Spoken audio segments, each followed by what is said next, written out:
So why do we miss short putts? And I'm talking 2-footers, 3-footers, 4-footers. The ones that really hurt our scores. That just we lose confidence on the greens. They make us fearful of putting and very hard to. Even if you have a decent score, you'll never be able to let go of those 2-footers and 3-footers. If you've missed even one of them, you'll always feel you could have scored better. So there's different ways people miss them, and when you think about the core sort of skills of putting, read, line, speed, I would say certainly at this range of these putts, only a couple of feet, speed would not often be an issue. It can be. Sometimes we hit them too hard, unlikely, but can even hit them too soft. But speed would probably be less of an issue in these putts. So read, if there's break, certainly read is an issue, but line would be the one that would be the most kind of important. And what is start line? Line is basically, where does that putter face point when you hit the ball, and you've got your aim before you've even moved the putter, and then what you do in the stroke. A lot of golfers have a bias. They either push putts or they pull putts. So if you do that, but your aim compensates, you can be okay. Another point about these short putts that could hopefully give you confidence is we don't need to be perfect with these putts, okay? We can get away with more than we probably realise. If we aim the putter reasonably well, we don't need to hit perfect putts at 2 feet, 3 feet. There's leeway on the face control. We can hit a pull, we can hit a push because it's shorter putt. So that becomes more of an issue in 8-footers, 10-footers, which is why they're harder to hole. So I actually use that as a bit of a strategy for these short putts. And it might sound negative, but I like it. I think to myself over a 3-footer, for example, don't hit a bad putt. Because when you do miss a 3-footer, you've hit a bad putt. Okay? You don't need to hit a bad putt to miss an 8-footer. You can hit a pretty good putt and miss an 8-footer. So my strategy is sometimes don't hit a bad putt, because when I do miss a 3-footer, which everybody does now and again, when I do miss one of those, it felt bad. It was not a nice putt. Okay, so hit a decent putt, you're probably going to be okay. So here's a golfer who has a push bias.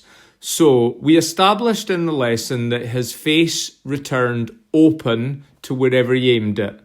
So if he makes the correct left aim compensation for a push, he's going to be okay.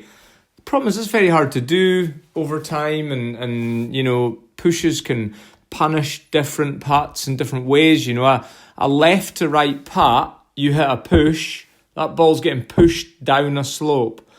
Right to left putt, you're pushing it up a slope, not quite as punishing. And it's the opposite for pull putters. So this is why I don't really like golfers to have a big face control bias. So anyway, here's a golfer with a push bias. Now, there's also 2 different ways you can hit a push. You can push a putt because of something you do in your backswing or something you do in your downswing. Now, this golfer is doing something in his backswing that's really hurting his stroke. What he's doing is he's really excessively opening the face up. Now, we don't want to keep the face straight back, straight through, one of the great myths of putting. Although a putt this short, you don't really need, it's a short putt, it's going to have a short stroke. You wouldn't want too much arc, rotation, but don't fight the arc and rotation. But this is a golfer who's excessively rotating it. So if you think about how easy that actually is to do, you just take a putter and just roll the face open on the way back. Your forearms, your hands, wrists, just really roll that face open. It's not that difficult to do. So that's why golfers get into so much trouble. So look at the putt on the left. The yellow line indicates this golfer's aim on this putt. I've got him aiming just right of centre, which is a dangerous aim for 2 reasons. One is that this putt actually does break a little bit to the right, so that's dangerous. And the other reason is the golfer's a push putter, so he's actually in a bit of trouble before he's even moved the putter. And then he does his usual, look at that face really rotating, opening. So at the end of his backswing, look at where the sweet spot of his putter is pointing.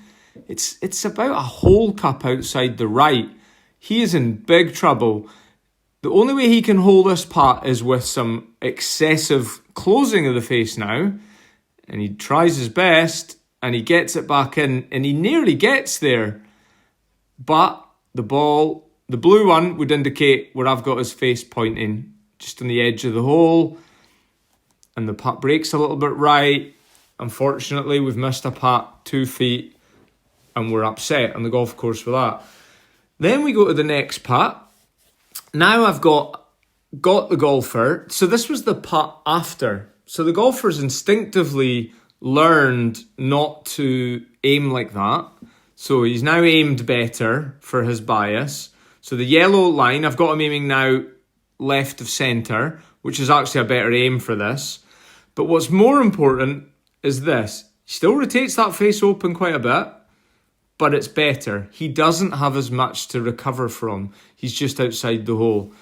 You'll probably find his downswing in this putt was quite similar to his downswing in the previous putt. But because he had less to recover from, he's fine, okay? He more or less returns the ball, the face to kind of where he aimed it. And we get a hold putt, okay? So, combination of better aim helped him out, but mainly it was excessive face rotation. Some push putters do it differently. They actually make a good backswing with minimal rotation on a putt like this, or a normal average amount of rotation. Remember, we're not wanting no rotation, bit of rotation. But what that other push putter does is they kind of block it in the downswing, so the face opens in the downswing. So I've seen plenty of push putters do that as well. Pool putters are different. Some pool putters take the putter back really closed, and then they make a normal downswing, if you like, where the face will rotate closed a little bit, as it did in these two putts. But because he shut the face going back, or kept the face shut going back, he was in trouble. Or the other pull is when you make a good backswing and then excessively close the face in the downswing. So you get pull putters, you get push putters, and you get different ways to pull and push. It's pretty useful to know which one you are. But regardless of that, this is why it's so good to practice a lot of 2-footers, 3-footers, 4-footers. You just practice them. You will probably get better at them, won't you? And you will learn to aim them better and to stroke them better. But if you've got access to a good putting coach near you, or you want to take a putting lesson from me, online or in person, I am available. But yeah, can be useful to know.